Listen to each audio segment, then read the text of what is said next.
Hey folks, welcome to my first ever YouTube video. Oh my goodness. I have my tea. We are together. So all is well. Let's dive in. So today I want to talk about getting promoted instead of quitting. You might be listening to this at a moment where you're just like, Jazz, my CV is already out there in the streets. I am already interviewing. It is too late for me.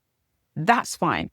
There's always going to be something that you can take from it. This video is not about me convincing you to stay where you're at. Everyone's got very different and very personal reasons for the career moves they make or do not make. So by no means is this me saying this is a silver bullet for where you are. This is me introducing some thoughts and some tools and some practical things that you can do to get promoted instead of quitting. So let's talk about it in a real way. I want you to think about how close you are to quitting. Why do you want to quit? And ultimately, why did you press play on this video here today? You don't need to think very deeply about it, but I want you to just have a quick moment of reflection on that. What is driving you to quit and what is making you curious about what I have to say today? Because ultimately, the biggest thing that I want to sort of declare is that the main problem sometimes is that we think we have to say yes. We think we have to make a move. We think we have to do the easy thing and just pull the eject cord and out we go. And ultimately, a lot of the times that isn't the case. It's not over until it's over. And for some of you, this will be the last shot. That's absolutely fine. But really, this is about taking radical responsibility and making sure you squeeze all the juice before you throw the fruit away. This is about building resilience and intention. You could do all the things that I introduced to you and still leave better off for it because you've built the toolkit, you've built the skills, and you've built the competency to navigate a situation like this again. And what this is about cultivating peaceful performance. I describe peaceful performance as what I imagine Beyonce feels like when she stepped out on the Coachella stage. Is it easy? No. But is she focused on her unique role? Yes. Are all the other moving pieces done? Is the groundwork laid, etc.? That's what I want you to feel like. And ultimately, bottom line is this means you leave with a blaze of impact, of solid legacy, and not irritation to the point where you're just like, I don't even want to leave him, dude. Heck, I'm not even coming in on my last day. Because sometimes it's like that. I told you we're going to be real. That's the reality of it. So ultimately, what I'm going to be talking to you about today, and what I've already started talking to you about, is not saying yes and doing less. You'll actually end up achieving more. Now, in future videos, I'm going to dig into what I mean by doing less, because I know the high achiever in you is like, no, Jazz, I'm never going to be a clock in and clock out person. That's fine.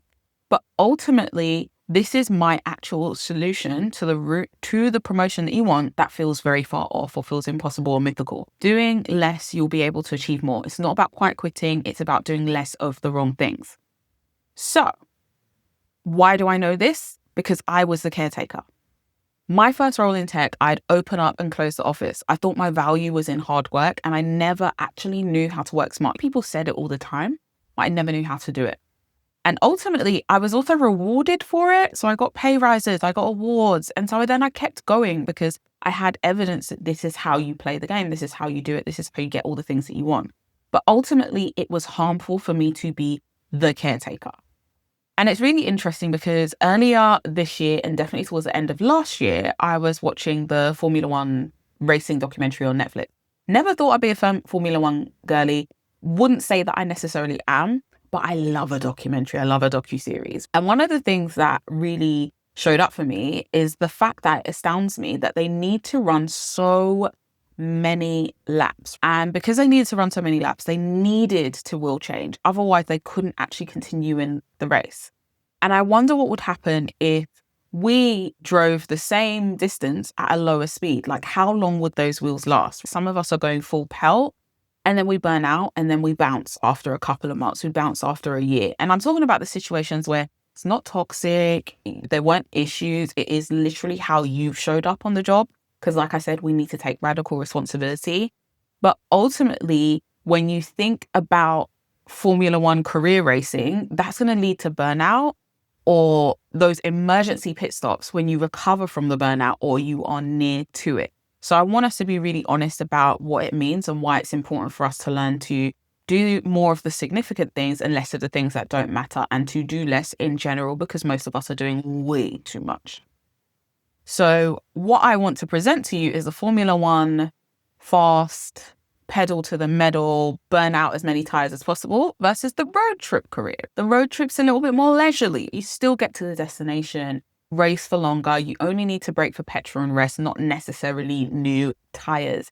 I don't want you to need new career tires. So when we think about that, I want to share 3 things with you. So the first thing is finish on time. Finish on time. Please. It sounds like a radical act of rebellion, and it shouldn't be. Like, we have contractual hours for a reason. And ultimately, if your work doesn't fit into your time, your allocated time, your contractual hours, then it shouldn't fit. There's an error there. There's an error that you can prove with data. And the other thing when it comes to this is that quite often when we're not finishing work on time, we're measuring our value wrong. We're defining ourselves based on the careers that a lot of us started out in: retail, hospitality, hourly, show up, go. But it can also be a sign that imposter syndrome is at play. And that sounds really abstract. But ultimately, when it comes to imposter syndrome, the definition is not believing you're as competent as others believe you are. And there's a few of the personas. There's 5 of them. We can talk about it another time. Actually, there's a podcast episode. I'll link it in the show notes. But ultimately, there is a doubt that in order to perform a certain way, I need to do these extra hours. Like, how dare I finish on time? What are they going to think of me? Etc., etc. That we can get into another day. So the first thing is finish on time. Second thing, sit in the right seat. Please. Are you in the wrong seat at the wrong table? Right? You're in the wrong seat at the wrong table. What do I mean by that? Are you in the wrong team? Are you in the wrong position on that team? Should you be on this project? And not to say that we're going to doubt ourselves, but is this project aligned with your strengths and your talent? Or are you just a warm body? We talk about seat at the table. Solange introduced that language to us and things like that. And we talk about building our own tables and putting up a table. But are you positioned correctly? Some of you are in the wrong team. You're in a company where you enjoy the culture, you enjoy the mission, you align with the values, the experience has been great. However, the day-to-day, something doesn't quite fit. You're in the wrong seat at the wrong table. The other thing is, I want you to question, are you saying yes to everything just to be seen? Just because you can doesn't mean you should. Just because you can say yes doesn't mean that you should. What is the value? What is the motivator? What's the driver behind you saying yes to doing this particular thing, leading this project, throwing your hat in the ring for this, saving the day? Yes, I said it. Conversation for another day. But some of you shouldn't be saving the days that you've been saving. The other thing to think about is visibility. Sitting in the right seat is about visibility, and not all visibility is equal. Are you getting known for being the culture person and you're not being seen as a strategic asset, a strategic resource? Are you being seen as a jack of all trades and expert of none? And I say that as somebody who is multi-passionate, but I make sure that by no means that I am VA, the EA, if there is no formal job role for it, Jazz will be your girl. Mm-mm. There is some shape to what I do. There's a criteria to what I choose to do and the visibility that goes along with sitting in that position and being in that place. Last thing, zoom out. As I touched on it before, some of you are in the right company, you're in the wrong seat, you're in the wrong team, you're in the wrong department, you're on the wrong side of the team, you're being managed by the wrong person. Are you missing an opportunity to add value by not zooming out? Have you looked at the internal jobs board? Have you looked at some of the strategic projects that are coming up that don't necessarily have a clear leader for them? Are we looking around us before we look outside? The other thing I want to say here, it might feel a little bit spicy, but I need you to go above their head. Insert they with manager, department. Build relationships across the company. Build relationships across the global sites, the offices, the functions. Do not do the thing that a lot of people do where they sit down and they go to their manager and they go, let me know if there's any opportunities. And that's where it ends. You don't go hunting for it yourself.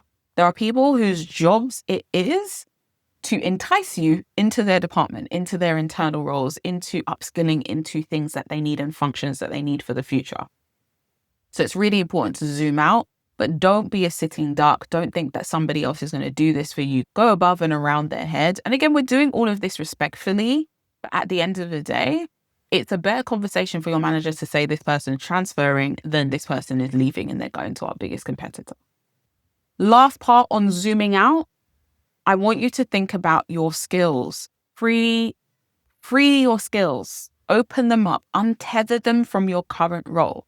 Some of you have overlooked your skills so much that you've forgotten that they are actually transferable. You've forgotten that your approach, your philosophy, I call it your work philosophy, is completely transferable to different functions within the organization. So untether what relationship building or stakeholder management looks like in your current role and look for evidence of what it looks like in other teams or on other projects. I want you to really do that because that will help you truly zoom out in a really significant way, and you'll actually be very surprised what you find.